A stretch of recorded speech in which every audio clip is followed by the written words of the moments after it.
एक दिन गौतम बुद्ध अपने शिष्यों के साथ एकदम शांत बैठे हुए थे। उन्हें इस प्रकार बैठे हुए देख शिष्य चिंतित हुए कि कहीं वह अस्वस्थ तो नहीं है। एक शिष्य ने उनसे पूछा कि आज वह मौन क्यों बैठे हैं, क्या शिष्यों से कोई गलती हो गई है। इसी बीच एक अन्य शिष्य ने पूछा कि क्या वह अस्वस्थ हैं, पर बुद्ध मौन रहे।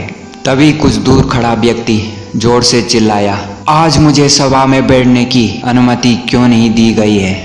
बुद्ध आंखें बंद करके ध्यान मग्न हो गए।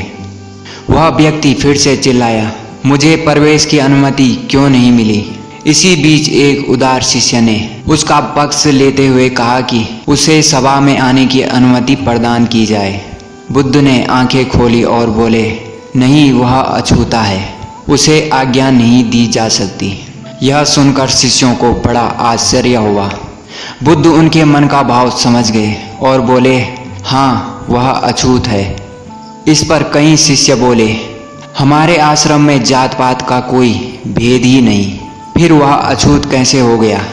तब बुद्ध ने समझाया, आज वह क्रोधित होकर आया है। क्रोध से जीवन की एकाग्रता भंग होती है। क्रोधी व्यक्ति प्रायः मानसिक हिंसा कर बैठता है, इसलिए जब तक वह क्रोध में रहता है तब तक अछूत होता है। इसलिए उसे कुछ समय एकांत में खड़े रहना चाहिए।